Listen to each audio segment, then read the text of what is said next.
Hi friends, welcome to Foodies Launch by Ramya. இன்றைக்கி நம்ம சேனலில் கேரளா ஸ்டைலில் முட்டை குழம்பு எப்படி வைக்கிறதுன்னு பார்க்கலாம். இது வரைக்கும் நீங்கள் நம்ம சேனலை சப்ஸ்கிரைப் பண்ணலன்னா மறக்காமல் சப்ஸ்கிரைப் பண்ணிக்கோங்க. எக் கறி பண்ணுறதுக்கு ஃபஸ்ட்டு ஒரு கடாயில் 1 டீஸ்பூன் தேங்காய் எண்ணெயை சூடு பண்ணிக்கலாம்.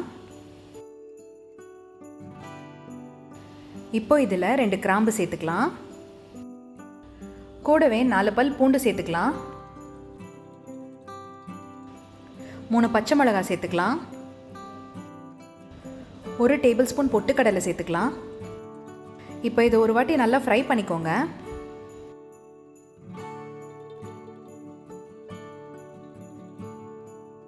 அடுத்தது 1 கப் துருவின தேங்காய் சேர்த்துக்கலாம். கூடவே 4 முந்திரி பருப்பும் சேர்த்துக்கலாம். இப்போ இது எல்லாத்தையும் ஒரு வாட்டி நல்லா ஃப்ரை பண்ணிக்கோங்க. கலர் ரொம்ப மாற தேவையில்லை, லைட்டாக ரோஸ்ட் பண்ணாலே போதும்.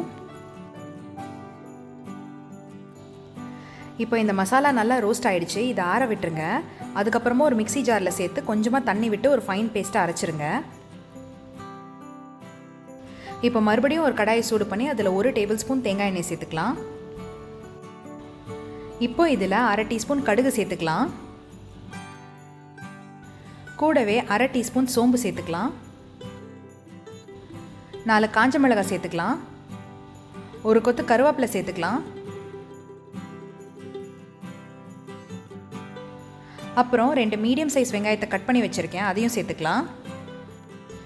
இப்போ இது எல்லாத்தையும் ஒரு வாட்டி நல்லா ஃப்ரை பண்ணிக்கோங்க.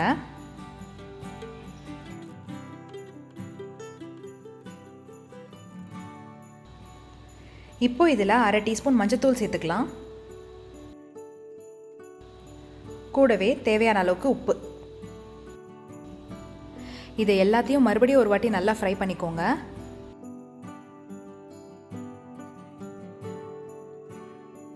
இப்போ நம்ம அரைச்சி வச்சிருந்த மசாலா பேஸ்ட்டை சேர்த்துக்கலாம்.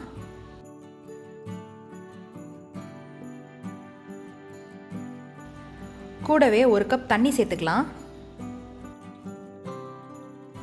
அப்புறம் ஒரு சின்ன தக்காளியை கட் பண்ணி வச்சுருக்கேன், அதையும் சேர்த்துக்கலாம்.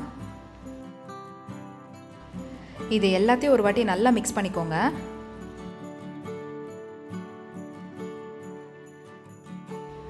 இப்போ இந்த குழம்பை மூடி வச்சு ஒரு 10 நிமிஷம் மீடியம் ஹீட்டில் வேக வச்சுருங்க. இப்போ பார்த்தீங்கன்னா நம்மளோட கிரேவி நல்லா வெந்து வந்திருக்கு.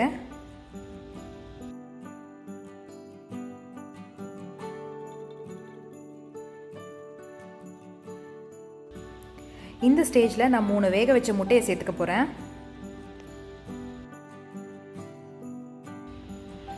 இப்போ இந்த குழம்பை இந்த முட்டையோடு நல்லா மிக்ஸ் பண்ணி விட்டுருங்க.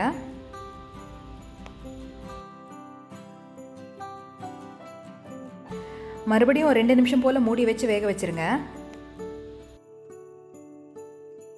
அவ்வளோதான், நம்மளோட கேரளா ஸ்டைல் எக் கறி சூப்பராக ரெடி ஆயிடுச்சு.